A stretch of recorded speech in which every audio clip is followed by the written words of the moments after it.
Hey guys, it's David with Team 4Runner, and today we're here with Alex from Sherpa Equipment Company going over his Ultra 4 4600 stock class 4Runner.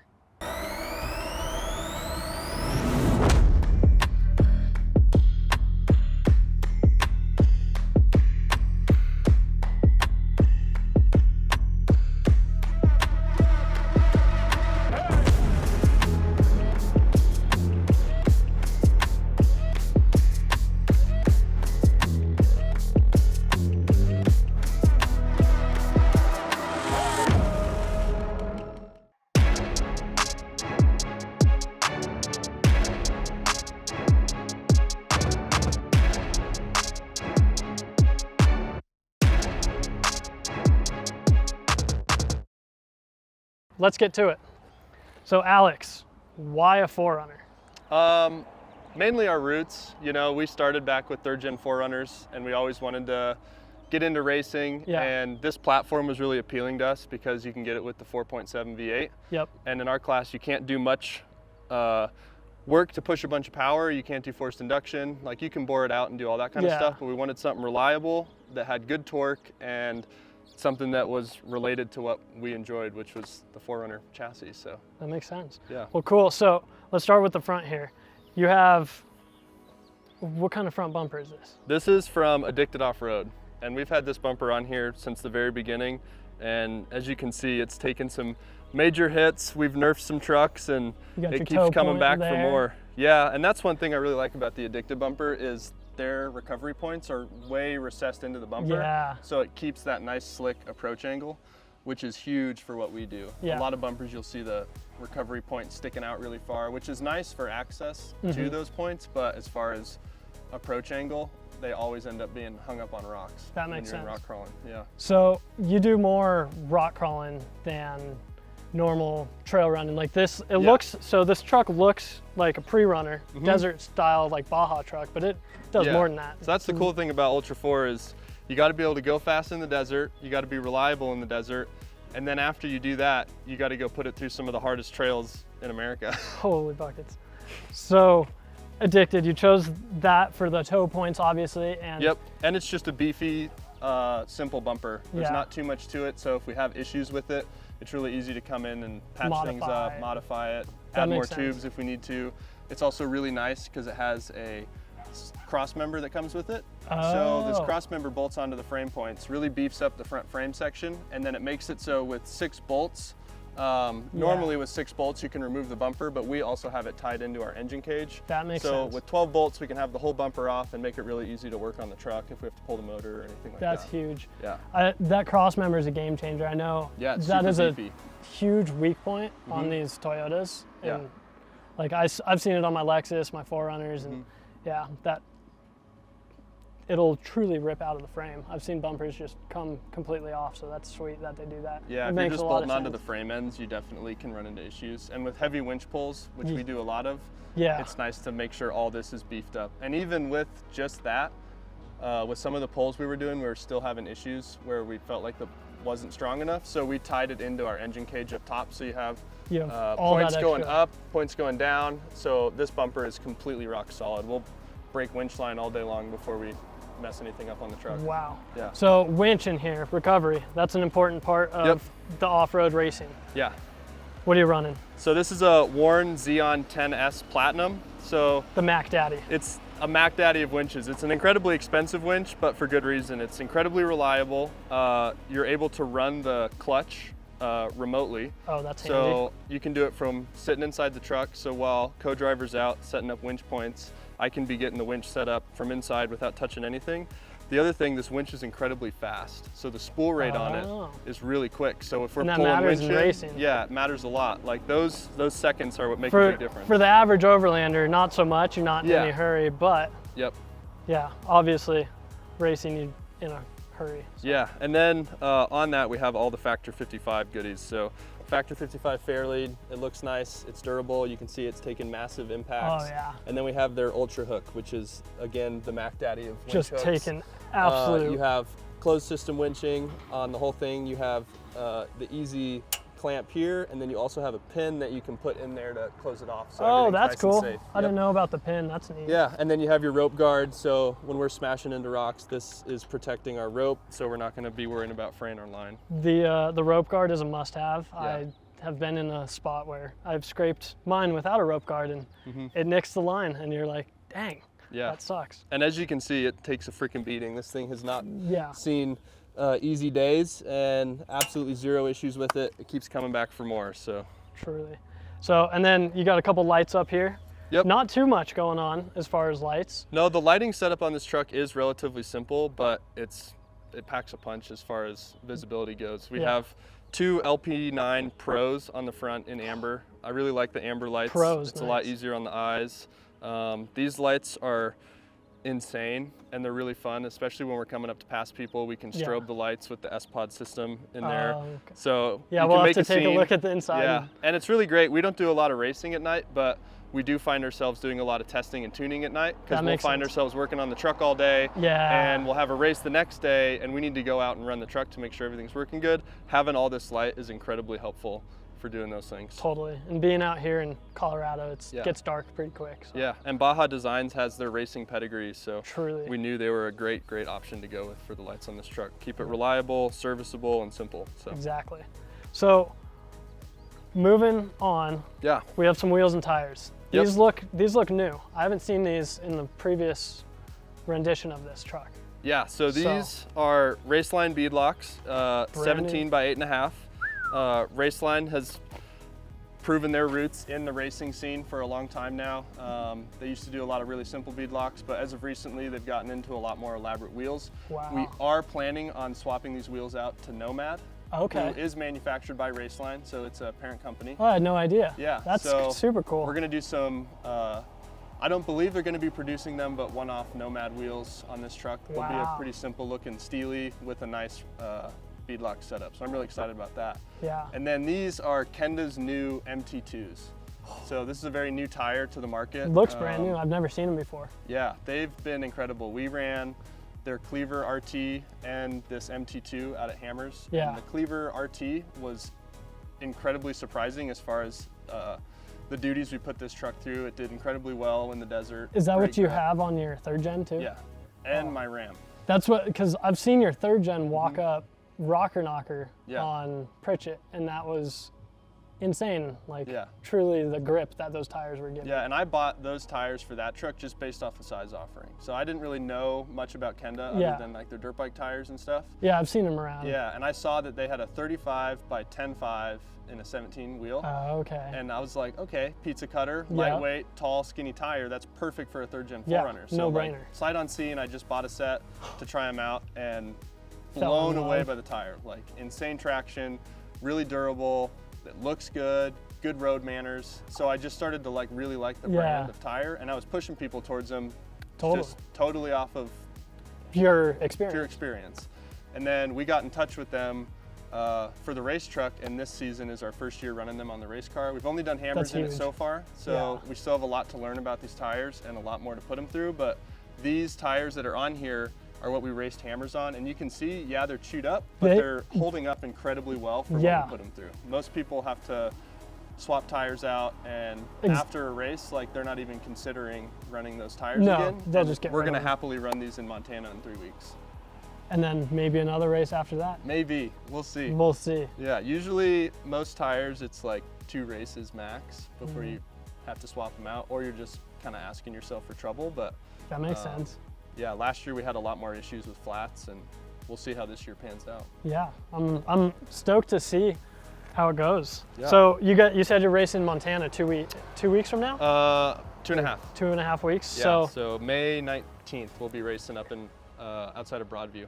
And you've done that race a couple times before? This will be our 4th year racing. 4th year racing. Last year we got 1st in the comp modified class. So you won last year. That's huge. Yeah. What has been the biggest thing to help you guys win a race? Probably the most important thing on any race vehicle is going to be reliability, and for us it's been suspension. Suspension. Yeah, so this is our 4th suspension setup on this truck from its beginnings, and this is by far the best performing suspension system we've had on this vehicle, and it's it's been dialed. Let's jump right into it. Yeah. So we can see it better from over here, but what do you got going on under here? So what we have is a system from Icon Vehicle Dynamics. This is their CDEV technology, so it's live valve suspension. So it has a computer system with a monitor that collects G-force inputs, and no way. Within milliseconds, it's making adjustments to your valving. So basically what it is a clicker system, like you see on like generic shock packages. Like a Dobbins hinge or you have your clickers where you can stiffen it up or loosen it up. Yeah. Basically what that computer is doing is adjusting it constantly. So based off of negative G's, positive G's, it's adjusting it so that it can be ready to handle the impacts. Wow. And it's mind-blowing. But one of the biggest things that we really got with these shocks is we worked with Icon's engineers and did multiple tuning sessions out of hammers. Yeah. So at the base level, we threw the shocks in based off of what the truck weighed, what we were doing with it. It felt really good, but the tuning session and changing the actual valving and the shim stacks in the shock, that's where we gained really a bunch, changed. yeah. Yeah. Oh man. So yeah, 8-inch coilover in the front with a 2x2 hydro bump behind it, and this is on the Marlin Crawler RCLT HD long travel kit. So beefed up steering rack, it's a 200 series rack. Oh, it's 200 rack. Yep, nice. Beefy lowers, beefy uppers, fully fabricated spindle, still running factory Toyota hubs. High mouters, looks like, nice. Yeah, so it's about as beefy of an IFS setup as you can get. And the RCLT is really cool too, because a generic arm for like a long travel kit for desert stuff comes down and then out, so you lose a lot of ground clearance. Right. Where this system is designed all about getting you as much belly clearance as you can. So you lose a little bit of that up travel opportunity, but we've found that at the end of the day, any more up travel that we'd be running, our skid would just be living in the ground. Yeah. And most race courses are really rutted out. That makes total sense. So you need as much belly clearance as you can get. And that's why I like this setup. We're sitting pretty close to full droop at ride height. Oh wow. We probably only have about 1.5 to 2 inches of down travel from ride height, and everything else is up just to keep our belly out of the ground. That makes total sense. Yeah. Wow, I never even knew that. Like it doesn't seem like it sits super high, but just and with part of it the is just how stance and tall the everything. rear sits, and Yeah, this truck makes 35s look small. it does. Yeah. It does. And that's a cool thing too. Like if we wanted to, if we weren't racing stock class, we could put this truck on 37s with minimal trimming. We'd have some work to do in the back, but up front with this RCLT kit, it pushes everything so far forward that you don't need to tub your firewall. And you didn't have to do like a JD pivot kit or anything like that, or? No, and we've been constantly maintaining our factory pivots. We have the Marlin Crawler gussets on there, but they see a lot of rocks and a lot of abuse. And more recently, when we were putting this fresh RCLT kit on, I had to spend probably close to 4 hours massaging those pivots back to straight to just get a new arm in there. Oh man, I believe it. The amount of time and work. Serious beating. So you got some Baja rock lights in there. Yep. Got to make it fancy. Yeah, we have 8 rock lights all the way around the truck, and we have them set up for night wheeling. So again, a lot of our pre-running and stuff like that ends up happening after dark. So being able to see on the trails is really important. See what the rock is that you're about to drive over. Exactly. I remember one time we were coming down in Moab, you and I on top of the world, and I had my crappiest rock lights, but they were a game changer then. Yeah, it's huge. And if you have them set up in the right spot, it's night and day difference over being able to wheel at night or running into all kinds of random stuff. Totally. They're not also just above the tire and looking cool. Yeah, they're also really helpful for working on your truck at night. Oh. So when you're laying under the truck in the dark and you have your headlamp, you know, it's nice to get that residual light, light up all your tools on the ground, light up your suspension, whatever it may be. We have the same, we have dome lights set up all inside the cab too, so we can... We'll have to check those out. Yeah, read maps if we need to. We can look around if we're trying to find something. It's nice for working on things at night again, so... Can never have enough light. No. So with the stock class, are you limited to not be able to run a bypass or certain like travel shocks, or what can and can't you really do? Yeah, so suspension limitations in the stock class are factory style suspension. So if you're IFS with A-arms, you got to run IFS with A-arms. This truck came factory with the strut setup, basically a coil on a strut. So coilovers fall in line with that, and we are limited to 2.5 by 14-inch shocks. So technically we could run a 14-inch shock up here. Oh wow. But we're not allowed to cut the fender well, so you end up just limiting yourself on packaging. So the 8-inch coilover up front works really, really well for us. We thought about trying to do a 10-inch coilover early on, because with a 10 you can start to get into dual rate, which is really nice for soaking up chop and stuff like that. But packaging, it just didn't make sense for serviceability. You could do it, but it's just kind of a pain in the ass. But we've even moved our tower up higher, so we have a little bit more up travel on this kit than you normally would if you use the factory strut tower. It's also a lot beefier. So all that's tied in to the frame. We have a section that ties into the factory coil bucket. Yeah, we have an engine cage landed, so the towers are connected. Yeah, and we can show that yeah, let's check that out. I've seen on a couple other trucks that with high horsepower that don't do an engine brace, and it's not. Yeah, the main thing for the engine brace makes a difference. If you roll over, you're not going to be crushing your motor. It keeps everything connected, so say you break motor mounts or anything like that, your motor can't really go anywhere. But the biggest thing is tying those front shock towers together, because they just take so much force that over time you'll start to like twist your frame rails and everything will start to bend in. But giving it this brace over keeps everything really solid. That makes sense. Yeah. So under the hood, see where this ties into. Yeah, and it's all bolted together. That's cool. So everything's still removable. So it's, so you can still access everything. Yeah, and then this tube unbolts to pull the motor out. Did you have to motor swap this?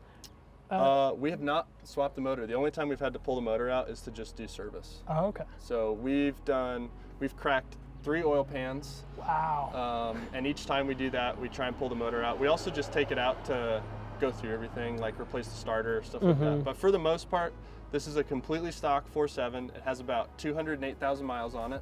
Just getting started. And we haven't done anything to it. Nothing. We've replaced like accessory belts. And it's a non-VVTi? Non-VVTi? Okay. Yeah. But original seals, timing belt's still original. Oh, no shit. Yeah, we've checked it out. Everything still looks awesome. So, and our philosophy is if it ain't broke, don't fix it. I like that. Yeah. So you have a Yukon pump right here? Yeah, air compressor for our front locker. Front locker. So it's got an ARB front locker, and then that Yukon compressor we solely use just to run that front locker. I see. So I'm seeing all sorts of stuff in here. You've been patching all these panels. Yep. And all of that. What's the biggest like drawback to a platform like this? So one of the things with stock class is we're not allowed to get rid of any of the sheet metal. I see. So ideally on a race car, all the sheet metal up here would be gone, and you'd have tubes running with tabs and all your accessories mounting to those tubes. Gotcha. Just because this sheet metal is so weak. And we've gone through over the past 3.5, 4 years, just constantly patching cracks, basically beefing up where the headlights mount, where the fenders mount. We've had collisions with people, so we've had to do like PDR and fix all these issues that normally in a race scenario you could just get rid of it and you wouldn't have the headache of dealing with all the sheet metal. That makes sense. But it is what it is. That's part of the class and you just have to work around it. So long term with the sheet metal, what's the plan for this truck? Eventually this truck will have to retire. Like it's going to get too tired and to a point where it's just not feasible to keep it at race status. That makes sense. The frame's going to be bent, weak, and it'll just take too much steel, and we'll just start fresh with a new platform. And with this maybe truck, you'll jump into a new class by then, or? Yeah, maybe. We'll see. But at that point, this truck will probably just get retired to be a pre-runner or trail vehicle and cut all the sheet metal out and just do all the things we've wanted to do to it that we aren't allowed to, and just try and make it reliable and really fun. Maybe put some glass back in so we can have a nice sealed cockpit again. That makes sense. Yeah. So one question, what is this right here for all the people that don't know? We actually have 2 trans coolers. 2 trans coolers? And, 1 big trans cooler and 2 power steering coolers. So our trans cooler is up front in front of the radiator. And then we use the original trans cooler and this to add capacity for power steering and give more power steering cooling. So that's a power steering cooler, that's a power steering cooler, and then we have that 1 big trans cooler. Yeah, once these trucks on the trails get a little... Yeah, all that slow speed crawling gets that system really hot. And this is still the factory power steering pump, and we added a lot more work for it with the 200 series rack. It's almost twice in diameter. No way. So there's a good bit more fluid capacity. So Yeah, keeping it cool is really important to keep those pumps alive. That makes sense. Yeah. Well, cool. Let's, I think there's one last thing. This up here. Yeah, so this is our siren. Siren, hey. So instead of a horn or anything like that, racing's really loud, and you're also wearing helmets, you have comms, okay, yeah. so you don't really have the best situational awareness when you're racing. So when we're coming up on someone in the dust, it's loud, their engine's screaming, you want to make yourself heard to make safe passes, and this wheel-in siren gives us that ability to do it. So that makes you can sense. honk, you can do sirens, you can do all kinds of different functions. It even has a system where you can do a PA, which we don't use very often. That's but cool. Yeah, it's a race truck. Race trucks have sirens, so had to put a siren on. Yeah, you have to. Yeah, other than that, we've relocated our battery. So as you can see, where the battery normally goes, we have our winch brain. solenoid. Yeah, the solenoid for our winch. We have our bus bars. All this was wired by Blaze Off-Road. Oh, I've heard really good things about him. So incredibly high quality wiring. Everything is it's all loomed up. Yeah, double insulated wire. It's loomed. It has the best connectors. So really, really serviceable if we had to service it. But at the end of the day, it's just really safe, high quality wiring. And that's huge in motorsports, because one of the big things that is really scary about racing is fires. Yes. So making sure everything's safe and easy to work on, that's really big for us. Having everything routed properly. Yeah. I've definitely had some janky wire setups in my day, so yeah, this is really clean. You barely see anything. And yeah, other than super that, nice. Everything's pretty much as it came factory. Cold air intake from HPS, which we just did to make it a little bit easier for packaging things. It's a little bit smaller of a setup. Sounds good. Sounds good. Especially on these 4.7s. Yeah, but we run auto parts store radiators. Everything that we can, we try and keep it as simple and easy to work on as possible. If we have issues, we can just run to the auto parts store and pick up parts. So that's huge. So that makes a lot of sense. So with this air compressor up here, you said you were having a front lock, or you had a front locker in this. Yeah. So what else is in that front diff? Like, is it upgraded? Are you doing a center section Ford 9 up front? Like, what do you have in there? So we've had lots of conversations about upgrading the front diff on this truck and getting it a lot stronger, but through a lot of trials and tribulation, through not being able to afford to upgrade it to something bigger, we've found that the 8-inch, when set up properly with the right components, is actually pretty bulletproof. Pretty good. As far as what we use this truck for. Obviously it's still an 8-inch diff, but we have factory diff with Yukon 529 gears, and then an ARB air locker, and then it has the solid spacer. But so you get rid of the spider gears in there, which strengthens it up a ton with that ARB, and then big good carrier. to go. And it's been really, really reliable for us. This diff that's in here now has raced 3 races, our last 2 from last season, and then all of King of the Hammers, pre-running everything. And then we're running CVJ chrome molly axles. So a lot of people really, really like the RCV stuff. Yeah. We've found that CVJ has been incredibly They're like proven. Yeah, OEM, I think they use OEM inners and then their custom chromoly outers, and then we have chromoly axle shafts. I didn't know they made custom outers and all that. I knew they did like OEM replacements, the high clearance boots and everything, but I didn't know they did the custom stuff. That's cool. Yeah, they do a lot of custom stuff if you're willing to put the money in. And even these aren't the top of the line axles that they offer. Oh, like it's still a step under. But the best part for us about it is if we have an issue with CV axles, like if we go blow one and we have to run our spare or whatever, we can come back, drive down to their shop, drop them off, and they'll have them done by the evening. That's the super nice part. Always making sure that it's quick service, all that, easy to work on. The OEM parts are familiar for us. So that's huge. They've been really good to us. Yeah, I've heard good things about CVJ. Yeah. I've had a set in my truck, and I think I only broke one at one time, and they were great. They have a lot of their roots in rally too. I did not know that. Yeah. Good so they do a lot of CV axles for rally cars, which is really sick. That's cool. Yeah. That's really cool. So a little bit of a racing history, which is neat. Yeah, that's helpful, especially with when you have something like this. The pins. Race car things. Race car things. Nice. Cool. All right, so let's move on to the side here. Yeah. You have some slider left. Yeah. Something like a slider. That's on the to-do list of things that we're gonna work on. Yeah. These sliders have seen 3.5 years of everything proper abuse. This is a 1 3/4 120 wall steel, so it's what a normal rock slider from any manufacturer is normally made out of. Yeah. And you can see it looks like a freaking pool noodle. Yes. When we built these, the idea was to get them to be semi-flexible and kind of tuck up in there as high as we can get it, but now it's getting a little higher than we want it to be. That makes sense. So it's time to cut it out, and we'll probably actually cut out, we're allowed to cut to our door sill on this rocker. So we'll probably cut the bottom of the rocker out and just French a whole big like rectangle tube in there. And like then a boat side type thing? Yep, tie it down to the frame and then make removable skids for it. So it's all nice and flush, we won't touch on anything, but. That'll be super rad. With time. Yeah. We'll get there. It all takes time. And yep. There needs to be 48 hours in a day, really. Exactly. Wow. So, skids under here. Yeah. I see some skids. I didn't see one on the front right now. I know it's mid-race prep, but. Yeah, front skid's off. All the skids that we're running are custom. Is that? We make them in-house.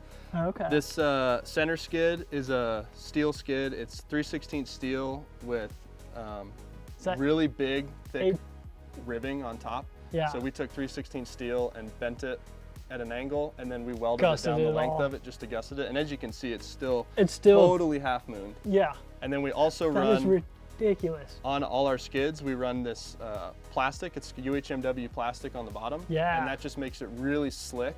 So you can slide over. So when you're getting hung up on stuff, where steel, it'll gouge in, and aluminum also, it gouges in and it grabs, and it's really sticky. Sense. The plastic is like grease, so it just like slides through things. Which some rock crawler totally stuff like total learning curve to learn to drive with greased up skids. Because normally when you like come off something, you hit and then you catch, and then you kind of got to drive through it. With this, as soon as you hit those, you're going.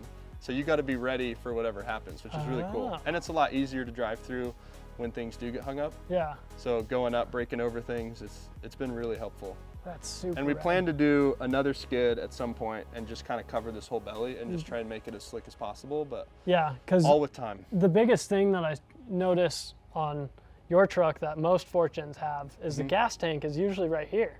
Yeah. Yeah, we don't have a gas tank there anymore. Where the hell? Part of that was to fit our custom 4-link rear suspension that we did. Oh, you went with a 4-link. Yeah, so triangulated 4-link. The uppers are very triangulated, and then the lowers have just a little bit of triangulation. But our first ever 4-link, we did some calculations and fabbed some parts up and threw it together. It's all custom link lengths, everything, using Summit machine joints, which are really nice.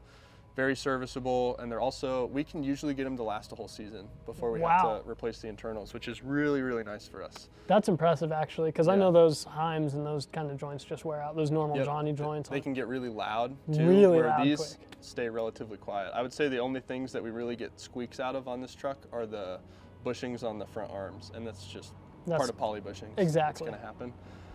Race cars make noises, so real trucks rattle. Yeah. So is there a reason you went over with a 4-link as opposed to a 3-link? Mainly because we could. A 4-link makes it a lot easier to get good triangulation, and you also don't need to package a panhard, which is huge. Really big. So it's really simple. It's only the 4 links, easy to keep track of, and it works incredibly well. We get really good. And you were able to move the gas tank, because I know that's a limiting factor too. On most if you're working on a factory truck and you don't want to put your gas tank either in where your spare tire was or in the back, like ours is in the trunk basically, but in a full sealed cab, you don't want to be smelling gas fumes and all that. Totally. 3-links are great for packaging around a factory gas tank. That makes sense. But with so it all comes down to really packaging and what you're really looking to get out of the vehicle. Yep. And for racing, we had to switch to a fuel cell anyways. It's just way safer. Okay. But yeah. Cool, so let's check out this rear suspension for a sec. Yep. Obviously, we have the electronic icon stuff. Yep, so these are 2.5 by 12s, smooth body. 12s, not 14s. Not 14s. We had run 14s before, but we were finding that just based off of packaging, we couldn't really get the shock body high enough to run the full length of the 14. And you'd have to cut right into there. And we'd have to cut into that sheet metal and run them through the tub, or we'd have to lower our shock mount, which is already fairly low on the axle, and we're trying to keep as much ground clearance as possible. So the 12's been killer. More than enough travel. The truck is running about 11.5 inch of travel up front, and then we're running about 12.5 in the rear. So it's pretty even. It's really balanced. It's really even. Pretty balanced. It flexes more than enough for us in the rocks. Yeah. If you look at it though, like fully drooped out, this truck doesn't do anything insane. Yeah. Like you'll see some guys that'll run triangulated shocks just insane. or trailing arms, and they'll have insane droop. Yeah. But for us, we've found that like we even have it sucked up a little bit further than where it was, just to keep the truck really balanced. Yeah, and you don't need all that travel. I know that's a big thing in the industry, is like everybody worries about having the most shock travel or the most whatever, and it's like, you know, you just need a properly tuned setup at the end of the day. Well-balanced setup. Yep, well-balanced with lockers especially. Like you'd be surprised what a truck with very minimal travel can still do off-road. Yeah, that makes a lot of sense. Yeah. I know as soon as I got my lockers, it was a game changer. Oh my God. And I cared about travel before that, and it was, no, the lockers make the difference. Yeah, something cool about this rear shock setup too that's kind of unique is it actually has 2 reservoirs. 2? So we have this one, which basically has your piston and holds some fluid, but then under the tub we actually have a cooler.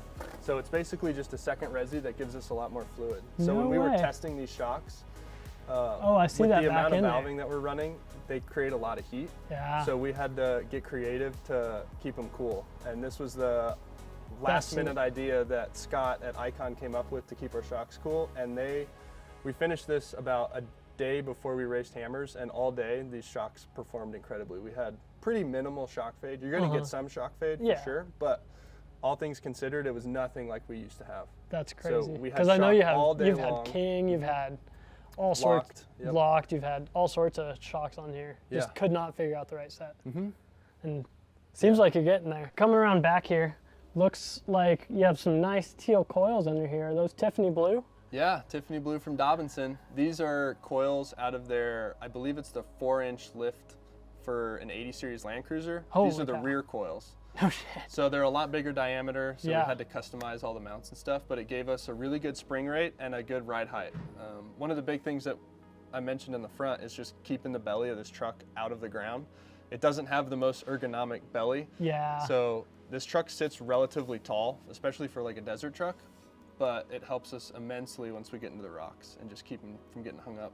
Definitely. So these coils have been working really good. This is our third season on these. You have to run the coil and the shock separate. You can't do a coil over. Yeah, so as this truck came factory, it was a linked suspension system with shock and coil. Got it. So we had to keep it linked with shock and coil. Thankfully, we're allowed to change the link geometry. Yes. So we didn't have to keep the 5-link with the panhard. Thank goodness. Yeah. I know as soon as you do a 2-inch lift, that stock geometry is just done for. And we raced it, our first year, we raced on stock arms, stock axles, stock links, everything. We just put bigger shocks in, and we didn't have issues with it, but it was limiting in the fact that once you lift it, your geometry is kind of out of whack, and we wanted a little bit more strength and reliability out of it. So beefing everything up was really important for us. This is not the factory rear axle housing. No. So what do we have under here? Is this a Land Cruiser or a Ford? Or? This is a custom fabbed Ford 9-inch. So the axle housing is from Trail Gear. Okay. It's their Trail Gear Fab 9. And this, you can get a whole roller kit from them, which we started with, that has hubs, brakes, everything that you need, axle shafts. Everything. It's actually relatively inexpensive too, as far as an axle goes. We bought the whole kit on Black Friday for about $3,400. Oh wow. And it was a really good starting point. You can cut it down to your length, you weld your pockets, whatever you need. You order your axle shafts accordingly. But we ran into issues with their hubs. So it was a Dana 60 hub with 6 on 5.5 bolt pattern. But we could only get about 4 or 5 races out of them before they literally just separated.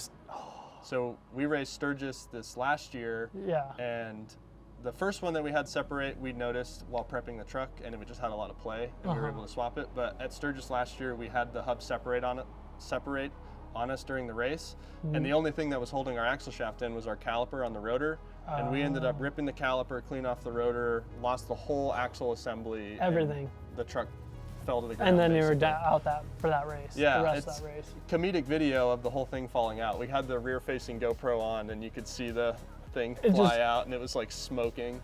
Happens. But with that, we were able to slightly modify Spider Track's hubs. Oh. So these are their ultimate hubs, 6 on 5.5, and then we also swapped to their axle shafts. So it bolts into these pockets. You just have to clearance a little bit of the set screws on the inside. Yeah. And then we also went with all their brake components. So basically, it's a really beefy setup. Yeah, 35 spline. A lot of Yukon dropout with 529 gears, 9-inch ring gear. So yeah, tell me about that. That's a spool, Yep. right? So that's not a non-selectable. locker. Yeah, Not so really selectable. not good for street driving, but incredible for what we do. Every now and then it would be nice to unlock it and get a little bit more turning radius, but for the most part, the simplicity of a spool is incredible. Yeah. We've had the rear diff rebuilt once, and that was when we snapped a yoke, which was a total Fluke. crazy fluke. Like, it really doesn't happen that often. Yeah, I've never but seen for that the happen. most part, it's been completely bulletproof for this truck. That's awesome. And all things that considered, thing's massive. for how little horsepower this truck is pushing, we're probably just shy of 300, maybe like 270, which isn't very much. No. A 9-inch is pretty overkill for what this is. It is. But at the end of the day, The amount of abuse it's taking, Yeah. you need the truss. I mean, Yep. on my 8-inch on my 3rd gen, I was braking or bending axle shafts all day long, and then your seals are done and leaking on the brakes, and it's not fun. So Yeah, and this one has having- internal seals too, so there's no, Oh. all the gear oil ends like right here. So it's all just in the pumpkin. All of this is dry, That's huge. which is really nice. The hubs are sealed, so they're self-lubricating with grease and all that, so you don't need to have gear oil going through the whole thing, Good to know. which is really killer. And then Yukon dropout, big beefy cast iron third member. That thing has seen a ton of rocks and don't really have issues with it. Right now, we have a small pinion seal leak, so after Montana, we'll pull it all out and just rebuild it with some fresh seals. But the parts inside will be fully fine to use again. So Perfectly good. yeah, but all the mounts and everything on here are all custom. We designed and built all the link brackets, shock mounts, all that. We even put on these guys, which allow us to put a hook to and strap it onto a trailer really easily without having to wrap your axle and worry about getting onto your brake lines. That's super nice. Yeah. Having some nice shock straps, just ratchet those in there. Yep. Super simple. Yeah, and then Yoda Mafia limit straps, and again a Brake 2x2 lines. hydro bump. So Extended brake lines, obviously. yep, extended brake lines. These are That's also from that's a Yoda given. Mafia. Oh, nice. More than enough ground Length. clearance for us, or Length. on those, and then custom, really simple hard lines on the axle, easy for us to service. Definitely. We have them tucked up decently high to keep out of the rocks and just keep everything safe. And then you'll notice too, we have most people run their axle breathers up to a really high point. I've noticed that. Just to keep water and stuff out, but in racing, all of your vent lines, so our front diff, our transmission, rear axle, they all have to basically make a loop. So it has to go above whatever it is and then go below whatever it is, so that in case of a rollover, you're not dumping all your gear oil out of your third member. And I see. You're not causing opportunity for fires or just making a mess of. So that's why it's routed like that. Yep. But most people, like, I think I've seen them go up around this cross member before and just hang, and it's like, all that stuff. Yeah, ours is really simple. That one's super clean. Yep. I really like that.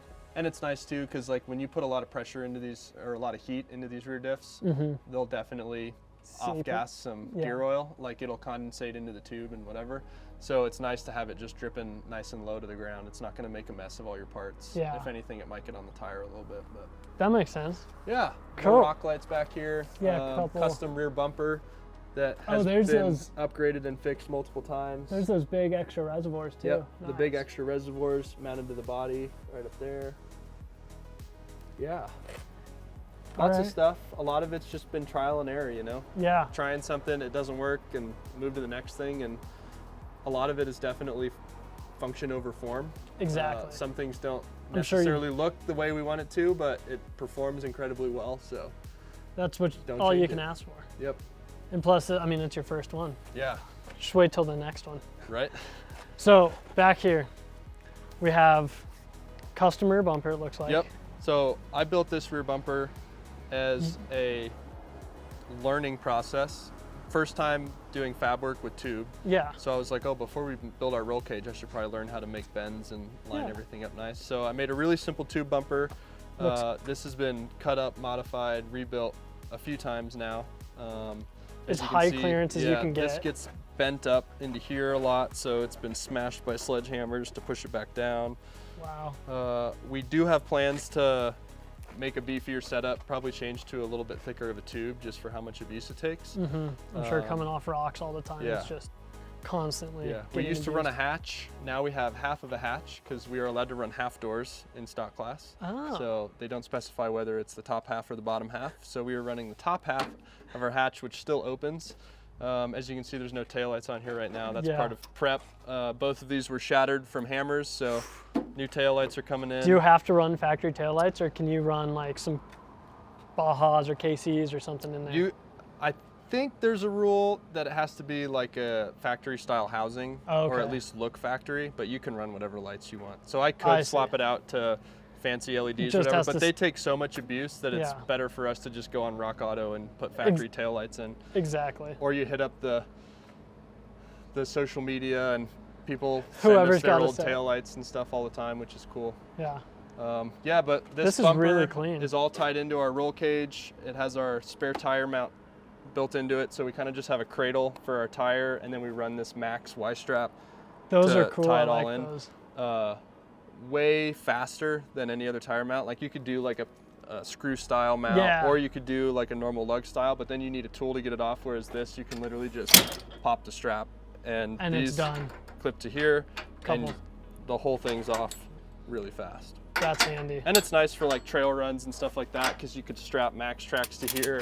Yeah, you can use it for more than just one thing. Yeah, it's really simple. And you could change tire size really easy.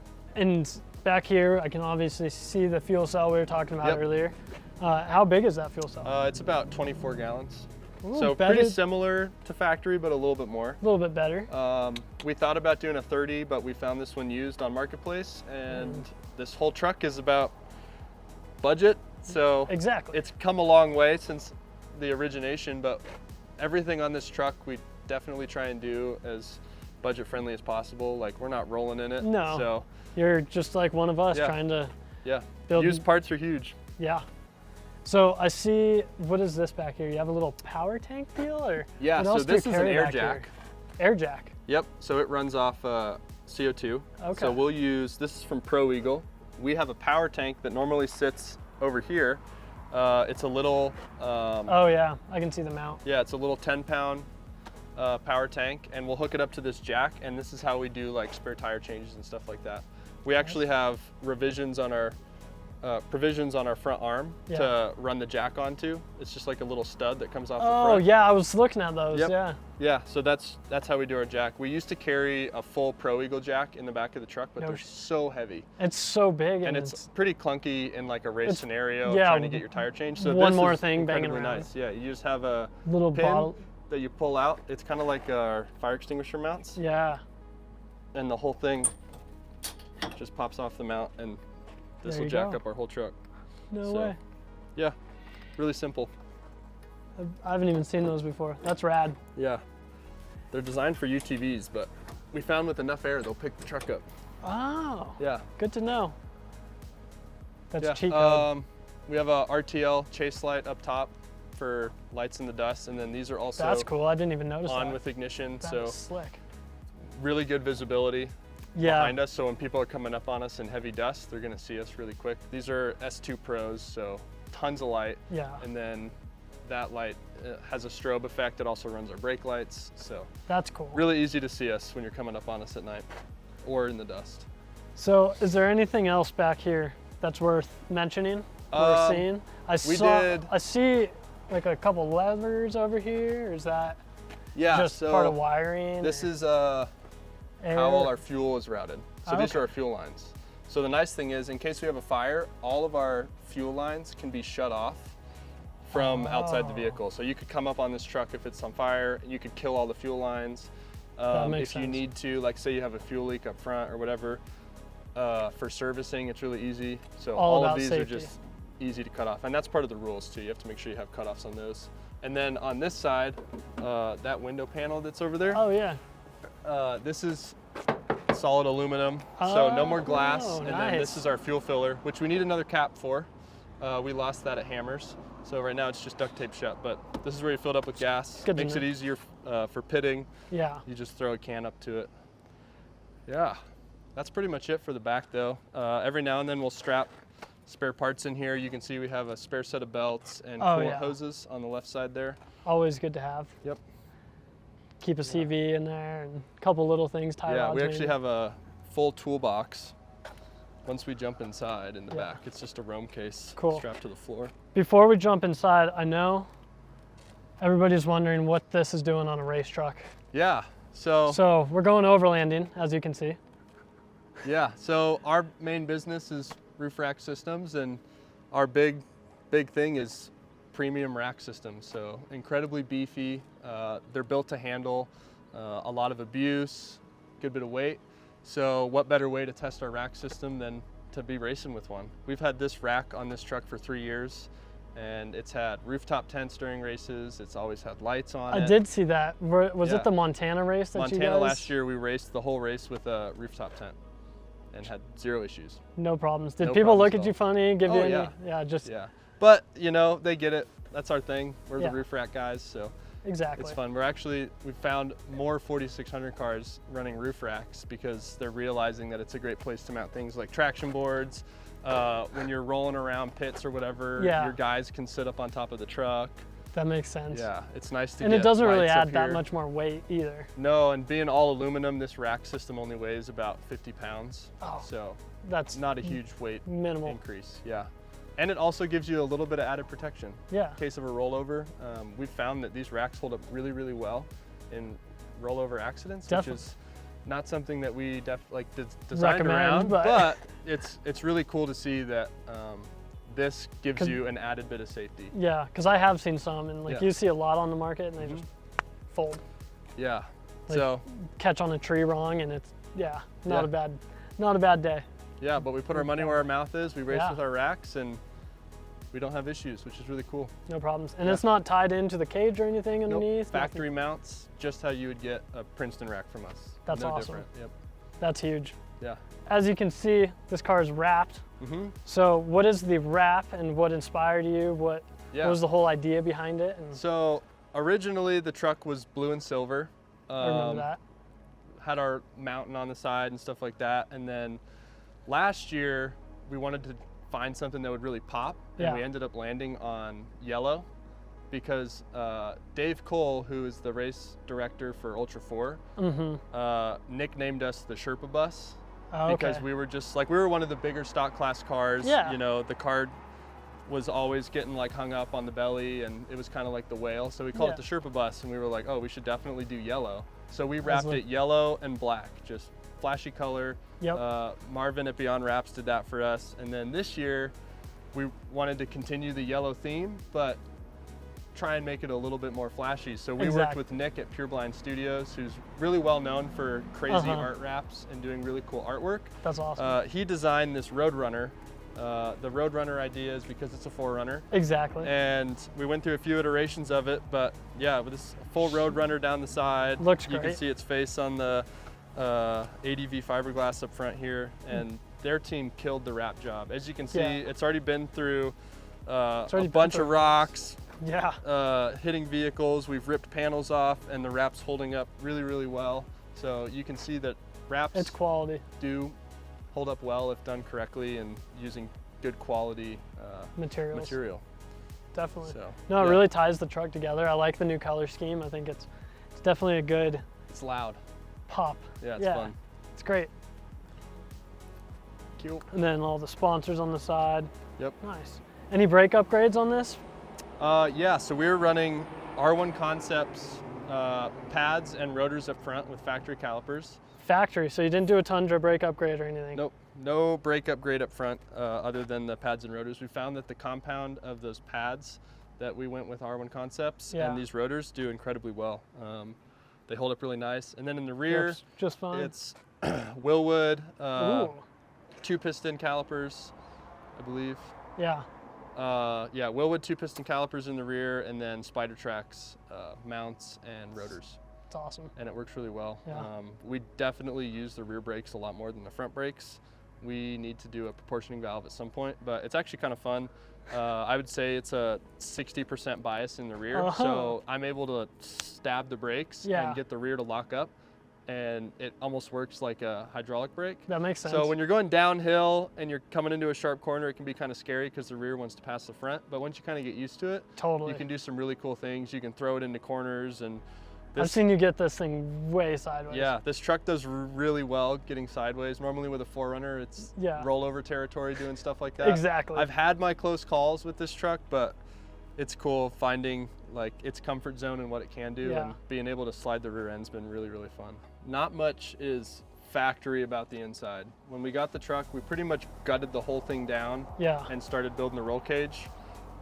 This is a Ultra 4 spec roll cage, so it has A-pillar, B-pillar, C-pillar tie-ins to the frame. Okay. It has a really aggressive B-pillar, which this is basically, this is the zone of the cage that's going to save your life. This is what's going to keep from getting crushed. So a lot going on back here. Lots of gusseting, lots of triangulation. These are your door bars. Normally these would end up being actually a lot higher. Yeah. But we wanted to make sure that we had good access to getting in and out of the vehicle. Being it's huge. The racing we do is a lot of in and out, especially at Hammers when your co-driver's getting out to run winch line or help vehicles in front of you or whatever to get moving. That makes sense. We we wanted to make it easy to get in and out of the truck, and it's also safe that way in case of a fire or something like that. You can get out fast. Yeah. One bar that we do eventually want to add, and might be something that'll be challenging in the future, is it's called an A2, which is a bar right here. So in case you do a pretty nasty lawn dart or something and you take an impact into this front corner, it keeps all this from crushing down. But one thing that's really nice about stock class is we still have a full body. So we have A-pillar, B-pillar, C-pillar, factory crash rated body on top of a roll cage. So we really do feel like this is more than safe for us, and it's a pretty beefy cage. It's all 2-inch. Plus you're locked in and harnesses and everything. Yeah. So what do we got going on for seats? Seats, these are PRP Alpha seats. These are their composite seats, so they're lightweight. They don't have any form of suspension, which suspension seats are really comfortable. They soak up some of that impact, but in a racing scenario, if you were to get in like a nasty crash, it allows that inertia to move, and it can actually cause you more issues. That makes sense, like a double bounce, essentially, almost like it bounces up on you. Yep. So with this, like, you are as strapped into this truck as you can get. You feel everything. You're one with the truck. Yeah, we have all solid body mounts. The cage is tied directly to the frame. Holy cow. Mostly hard durometer bushings where we have bushings. And in the rear axle, there's no bushings. So the only thing that's soaking things up are your shocks, and you feel everything, which is really cool because the driver experience in this truck is like very different, unique in that like you feel so connected to the vehicle. You can tell when anything's wrong with it. You feel everything, which is really cool about a race vehicle, but it would be awful as a daily driver. Something you don't get to experience much though, which is really neat. Yeah, there's a lot of connection, which is really cool. Full custom dash that we built just to house everything that we needed. We have 2 GPSs in here. Our gauge system is literally just a scan gauge 2. So we have 4 readouts. We have trans temp and coolant temp, and then we have miles per hour, because this thing no longer has a functioning speedo. And then what's the last thing? I don't even remember what the last thing is. RPM. There you go. Yeah, but that's it. That's it. We're pretty much blind to everything else. Which is kind of a good thing. That's Some normal people Toyotas, love to see everything. But to me, it almost adds like a level of stress. It does. So I actually really enjoy that some things I just have no idea about. We just have the primary things, you know, you watch your main temps. If those are within range, then keep pushing. If we lose oil pressure, we lose oil pressure. She'll start knocking, turn it off. You'll know. You'll know something's up real. Less things to worry about, you know. Just mash the gas and go have some fun. It's like our 3rd gens. I mean, every Toyota though, it only has 1 or 2 gauges to begin with, anyways. Like they don't give you much to work with, regardless. So, no, that's huge. So you have ham, and then what kind of comms do you run? Yeah, so Kenwood race radio, and then we have a rugged intercom system. So our helmets have earpieces and a microphone. So being a louder vehicle and wearing a helmet, it's hard to communicate. Yeah. So co-driver and driver have an intercom system to talk back and forth with each other, and then it also ties into your radio. So driver and co-driver can individually key the radio and talk to your pits or other drivers or whatever. It's incredibly nice. Yeah. You could also plug in a 3.5 jack and listen to music if you want to, which is pretty that's sweet. pretty nice. Yeah, so on those trail days, if you're wearing your helmet, you can listen to music. Pre-running, you can throw in listen to a music. podcast. Exactly. One thing too, we've been recently using a program called LeadNav, which you run on an iPad. Okay. And with that, you can do audio callouts. So you can have the iPad, once you put all your notes in and load everything in, call everything for you. So the co-driver could basically be babysitting the iPad, but it's giving you readouts. It's basically like Siri talking to you, or like Google Maps or whatever, like turn left. G out coming in 500 yards, which is really cool. That is super rad. Yeah. So what else for GPS? Do you have the low rant stuff? So we have two low rant systems. This is a HDS 9 on this side, which is a little bit bigger. And then I have just a little, I think it's like a 5-inch screen just to give me GPS speed. And then also I can get like a lowdown of what's coming. So in case Will's busy with something and he's not able to call to turn or whatever, I can glance, see what's coming up, and just have a relative idea of it. That makes sense. And it allows us, if there's any confusion about where the course is going, we'll have this GPS with the GPX file, we'll have the iPad that goes in this RAM mount with a GPX file, and then mine, so we can cross-reference everything and be like, okay, it's definitely this way, or why is yours saying it's this? With 3 of them, you have comparability, which is nice. That makes sense. Or if one goes down, you have redundancy. Have you ever had an issue with the iPads overheating or any of that stuff? Yeah, that's the biggest drawback with LeadNav is Apple. Yeah. We've had issues with the iPads using more power than they're able to charge. Yep. We've had issues with them overheating, sitting in the sun. Early mornings, it can get too cold and it shuts off. So that's why we still keep those low rant systems in there. You have to have them, We have been looking, Garmin came out with a new system. It's I was wondering. really expensive, but they have a new system for racing that's really nice. They have a race module and a chase module. So you can have those two connected and you can see where the race vehicle is at all times. You can see where your chase vehicles are. That's you can huge. direct message between them through satellite, and you can also do other forms of communication through them. So eventually we'd like to switch to that system. Definitely catching up. The low rant stuff is very much so basic and dated. It doesn't have good, as far as like taking notes and stuff, it's just really clunky. Yeah. So it's like an iPhone 3G compared to... They're tried and true, but they're falling behind on the tech, and I understand it because these are fish finders. They're made for boats and sonar and doing that kind of stuff, and us off-road guys just happen to make them work for this. Totally. Yeah. So you have these doors cut out, obviously, weight reduction. Yeah, all the doors are as minimal as they can be. We got rid of as much sheet metal as possible, and then we just made these simple door cards to run our that's clean. Mounts, and nice then aluminum. Also house our window nets, nice. which these are actually old seat belts. Dude, that's clutch. They just pop out like that, and then you can set them down. You can also just roll this up and put it down in here if you don't want the window net, which is nice. But yeah, these just slide in like so, and then simple clip. This one's more finicky than the other side, but. Yeah, I know those, like on most vehicles, without the little seatbelt thing. Yeah, they can be kind of a pain. Yeah. They're a pain. So we just redid these this season. Looks good. Yeah, we wanted to do new window nets, but we couldn't get them done in time, so we're just reusing our old ones. A lot of fire extinguishers inside. Yeah, a couple S-Pod systems. Yeah, 2 S-Pod systems. So we have 2 modules actually. So this system and that one are on the same module. So driver has access to all the same buttons that co-driver does, which is really nice. That's nice. And then the driver side is its own specific module, which has things like your fuel pumps, your lockers, all the driver specific things. This is mostly just lights and siren. Yeah. And like helmet air and stuff like that. And is that a scooter handle? What is that? Like a This is actually a handlebar from a Honda Grom. Nice. Yep. So That's like awesome. when you're riding, you don't necessarily not want to be holding on to something. No, you do. And especially when you're running like a GPS, if you're in 3-4 foot whoops doing 40-50 miles an hour, it's really hard to hold your hand steady and touch the GPS. So with this, you're able to brace your hands, run your buttons on your GPS. Hold on. Run your buttons on your GPS and hold on. And it also is just a lot more comfortable. Like if you're in like a long straight section where you're just trying to like relax, it's nice to just have something to hold on to. Yeah, there's not like an oh shit handle up here really. Yep. Or a big. So that's the good proper oh shit handle. It's tied into our roll cage and super solid. It mounts this, and then all the dash just kind of sits up on top of that. And did you bedline everything on the bottom of the floor? Yep. So the whole, it's all just the factory sheet metal, and then we bedlined it all.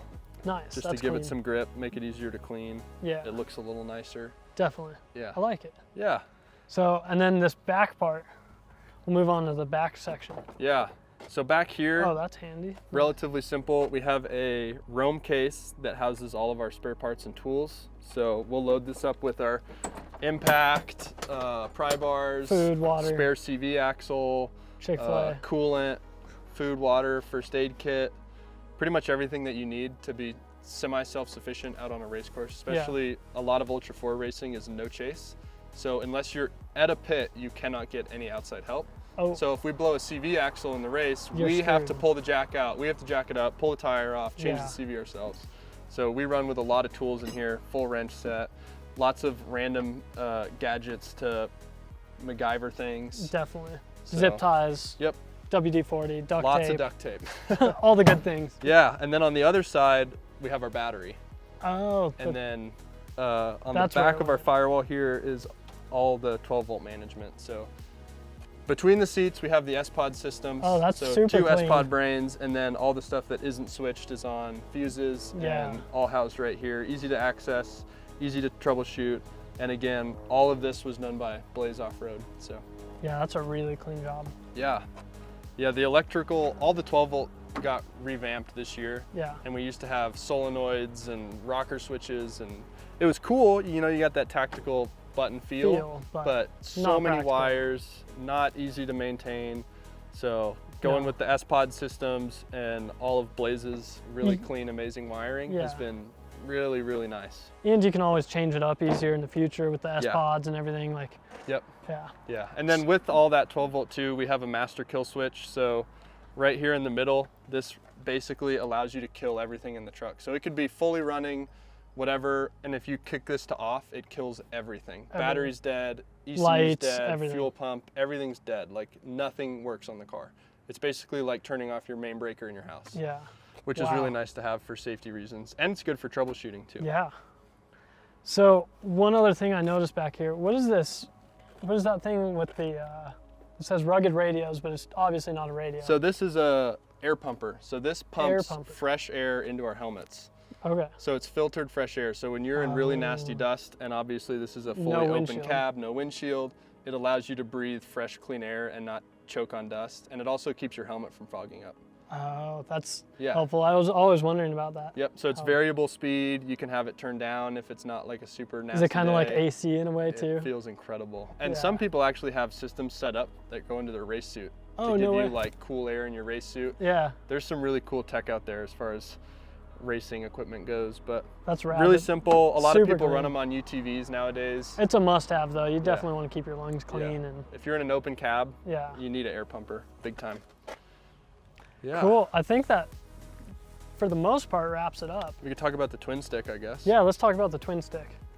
So there's not one, but there's two sticks in there. Yeah, so we have our normal auto trans shifter, and then we swapped the factory electronic T-case out of this, the electronic actuator. Because it used to be just a dial. Just a knob. And this also, from factory, was all-wheel drive. We put a FJ Cruiser part-time T-case in here. Oh, so you have the actual... Yeah, so for a while we just had the J-shift, but it allowed us to run 2-wheel drive, 4 high and 4 low, and it's all manually selected, so you're not waiting for an electronic actuator to do its hopefully thing. Yeah, and just recently we put in Front Range Off-Road's twin stick kit. Oh. So now we'll be able to select 2-wheel drive low if we want to, Nice. which is pretty sick. That's sick. But mainly it's just a really simple, rudimentary way to shift everything. You have full control. Super quick, super. You know what gear it's in really easily, whereas the J shift was a little bit more clumsy and it took a little bit more time to do what you needed to do. Yeah. So really stoked on the twin stick. Eventually we might put a doubler in this truck, but Northwest with Fab? the 529s, yeah, that or Marlin Crawler, we're not really sure. The Northwest Fab package is really nice. It's really small. But at the same rate with the 529s and the 4.7, it crawls incredibly well, and the doubler might just be fun for wreck wheeling, and it probably wouldn't get used very much in a race scenario. The other option would be like a 3-speed Atlas, which would be really nice, because high is great with the 529s, whatever, but you lose a little bit of that low range opportunity in there, even in first gear. With the Atlas, you can run a mid-range, so you can have a gear ratio that's between your low and your high. I see. Which is really nice for if you have like long extended periods of like 30, 40 miles an hour, where you're not like really opening it up, but you have crawling in there. Yeah. Yeah, that makes sense. Yep, so an option for the future, but for now this FJ case works incredibly well. It's actually a really easy swap. Is it? Yeah. I was wondering about that. I know a bunch of people that have done it, but yeah, it seems like it's a weekend project for sure. Yeah, other than having to buy new drive shafts or modify your current ones, it's relatively simple. I know the wiring aspect, if you're trying to keep all your factory gauges and all that, can be a little bit more time consuming, but on this truck we don't even have a factory gauge cluster, so nothing's plugged in. Yeah. It's all very rudimentary, so. Well, it's just one more thing to break. Exactly. Yeah, that's pretty much it as far as things we've changed in here. Yeah, this is quite the truck. This might be one of the most modified 4Runners on this channel. Seriously. Probably close. It is definitely close. I don't think... Pretty much everything's been touched. Yeah. This last year, we ripped it completely down to basically a bare body and frame and built everything back up, fixed a lot of stuff. So it's seen its fair share of wrenching time. I'd say... I don't want to think about it. I'd say this truck definitely is doing some of the hardest trails any 4Runner has ever done. Yeah, and at the end of the day, like, yeah, a lot of it is very much so modified, but all the things that we've done to it are relatively simple and relatable. Yeah. Like, it's not solid axle swapped with massive coilovers. It's still factory front diff, and it's IFS, it's linked rear end. Like, all of this is pretty attainable to a weekend wheeler. Yeah. And you did this yourself, like you didn't... Yeah. Like you learned as you were building this truck. Like. Yeah, like my first big fab project was the roll cage on this truck. All of my fab experience has been learning through this vehicle. So a lot of trial and error, yes. A lot of advice from other people, a lot of mistakes made along the way, but I've definitely come to a point where I feel pretty confident in the work that we've done on this truck now, and we've only gained experience, so there's no working backwards, which is really fun. Definitely. Nice. All right, well, I think that pretty much wraps this up. I know everybody has been dying to see this truck and get into the nitty-gritty of what it's about and everything. Where can we find it this year? Yeah, so we have a few more races this year. We have our next one in Montana in about 3 weeks, and then we have another one 2 weeks after that. We're racing from Barstow to Vegas, which will be really cool. That one I think is about 300 some miles. That'll be our first like true just straight desert race, which will be really fun. And then after that we have nationals in Havasu. But you guys can follow along with all of it. We post a bunch on our Instagram, which is just at Sherpa Motorsports. Sherpa Motorsports. And then we also push pretty heavy on the YouTube content. So we try and take people along with us to the races, show the behind the scenes, and that's all at Sherpa Motorsports on YouTube. Awesome. We'll definitely have everybody check you out. Heck yeah. Cool. Appreciate it. Thanks, David. Thanks.